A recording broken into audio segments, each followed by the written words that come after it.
Great to have you in.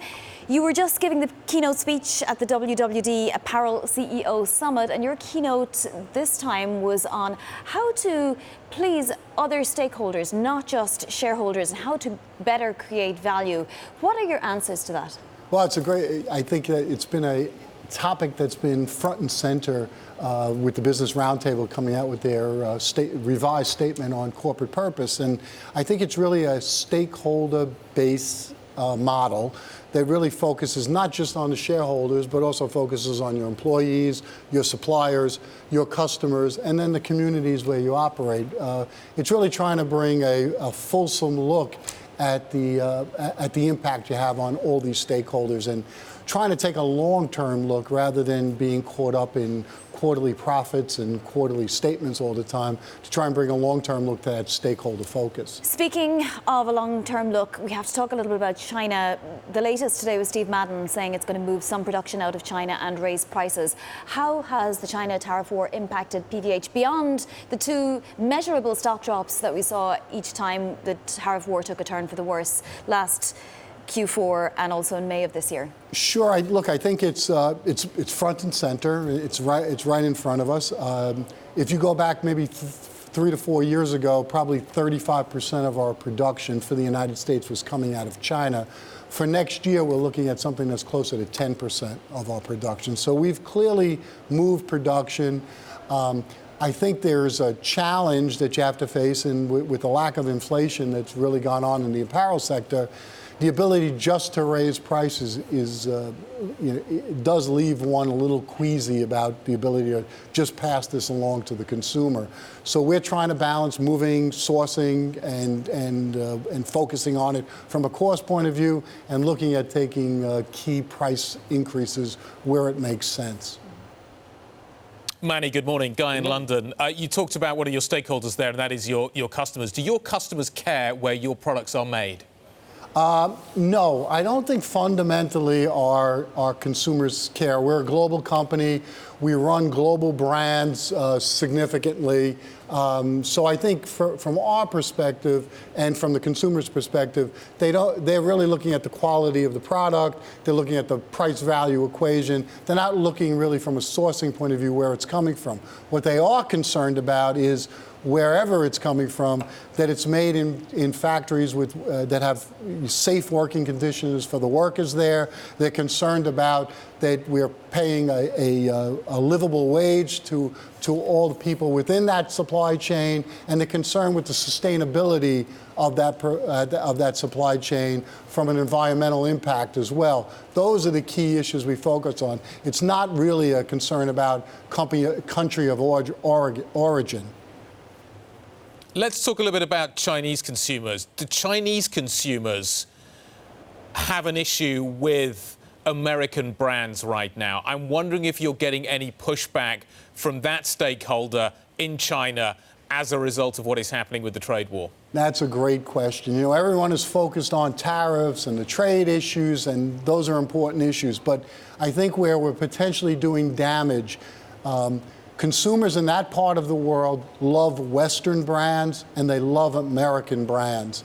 But we've created an environment right now where it's been this idea of America first, and it's been this instead of negotiating behind closed doors and trying to deal with some of the real issues that are there, and those import issues are real, we've done it in the public square, and I think we've created some level of bad will with that consumer that will put some pressure on American brands in particular.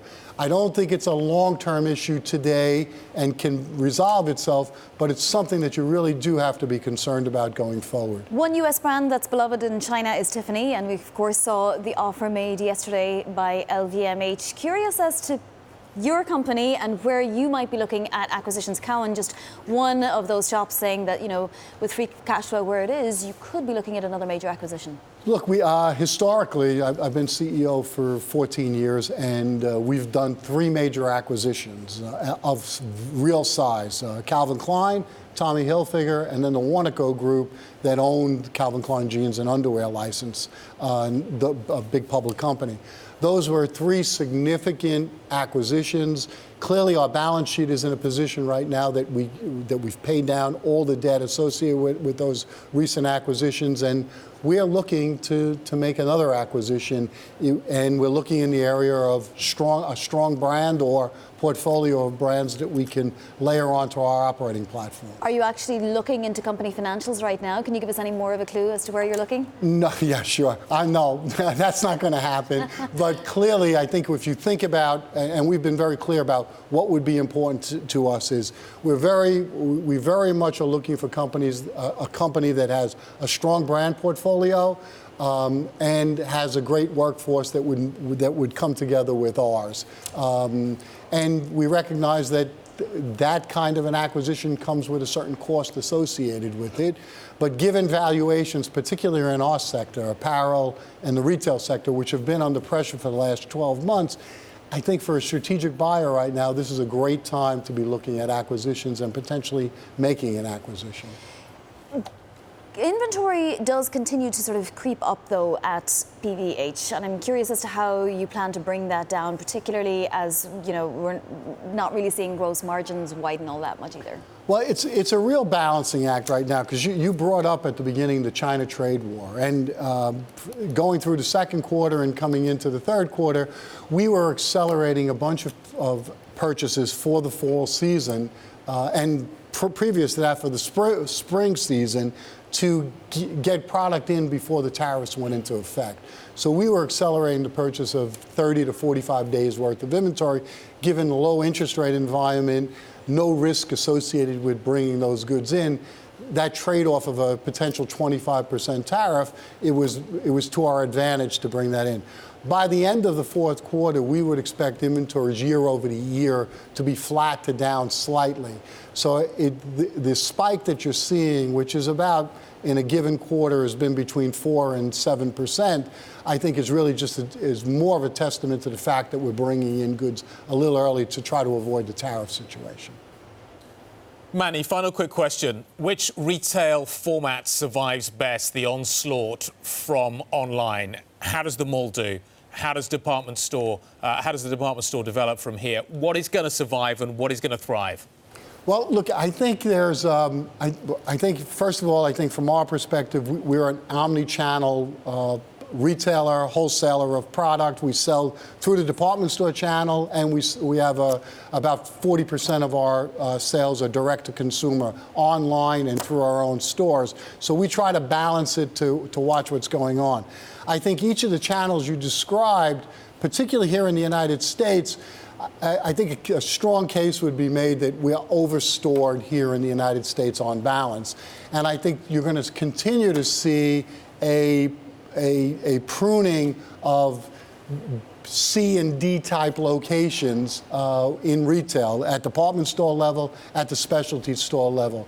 I think the best case for a brand is to continue to be a multi-channel provider of goods through those channels and make your brand available to the consumer in the channels that they want to shop.